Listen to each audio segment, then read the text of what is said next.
Bonjour tout le monde, bonne nouvelle pour ce 27 mai. Évangile de Jésus-Christ selon Saint Jean.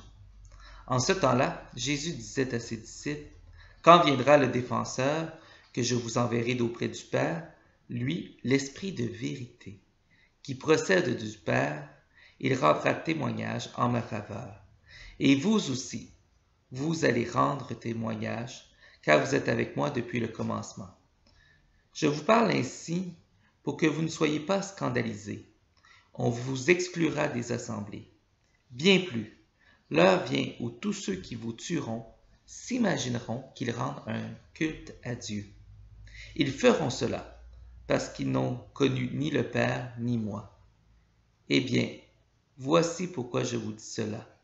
Quand l'heure sera venue, vous vous souviendrez que je vous l'avais dit. Acclamons la parole de Dieu. Louange à toi, Seigneur Jésus. Première chose que j'ai de vous dire, c'est que très souvent, les gens à qui je m'adresse en catéchèse vont présumer que Jésus était chrétien. Alors que Jésus-Christ a tout d'abord été un juif, et j'ai la profonde conviction qu'il n'a jamais souhaité créer une nouvelle religion. Il avait essentiellement voulu essayer de recentrer la religion de son temps, le judaïsme,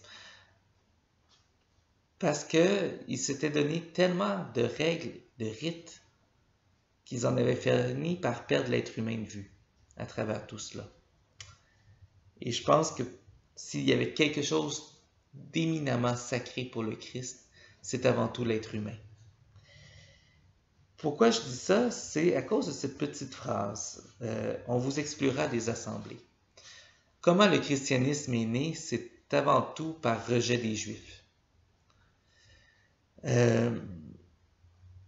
Si vous regardez nos Écritures, si on regarde nos rites, c'est tout un ensemble de continuité, discontinuité du judaïsme.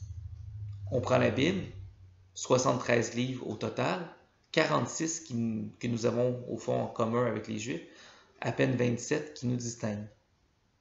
Dans un sacrement comme le baptême, qui est le premier des chrétiens, sur 5 gestuelles un peu plus importantes, on reprend l'imposition des mains qui existait, peut-être de façon différente, mais qui existait néanmoins dans le judaïsme. On reprend l'onction qui existait dans le judaïsme. On reprend le baptême qui, s'il n'existait pas dans les courants principaux du judaïsme, existait néanmoins déjà avec Jean-Baptiste. Donc, sur 5 gestuels majeurs au baptême, on en reprend minimalement 3 qui nous proviennent de la culture juive. Pourquoi je dis cela? C'est pour bien saisir que le christianisme n'est pas une religion qu'on a souhaité inventer. C'était une religion qui se percevait comme la succession logique du judaïsme, voire peut-être même un recentrement du judaïsme. Donc, a priori, on n'aurait sans doute pas dû exister. Malheureusement, le constat, c'est que Jésus n'a pas été accueilli par les Juifs, du moins par les autorités religieuses juives. Il a été crucifié. Et si pendant un certain temps, les apôtres ont pu propager cette foi au Christ sans être dérangés, néanmoins, lorsqu'on avance dans le premier siècle, ils deviennent de plus en plus martyrisés ou torturés par les autorités romaines, je dirais avec la complaisance des autorités juives. Pourquoi dire cela? Ben oui, on a été exclus des assemblées juives, et c'est comme ça qu'on s'est constitué tranquillement, non plus seulement en tant que juifs ayant découvert en Jésus-Christ le Messie, mais bel et bien en chrétiens. Et c'est ce qui explique quand même beaucoup de connivence que nous avons avec le peuple juif. Une des façons de parler de la Bible aujourd'hui, c'est de parler du premier et du second testament. Parce que le testament, c'est-à-dire alliance. Et pour nous, chrétiens, Dieu ne déroge pas à son alliance avec le peuple juif. Ils sont nos grands frères dans la foi. Et il nous est important de maintenir un dialogue aussi harmonieux et convivial que possible avec ses grands frères. Maintenant, 3 pistes pour la prière. Quand viendra le défenseur? Se rappeler que nous avons en l'Esprit Saint un défenseur.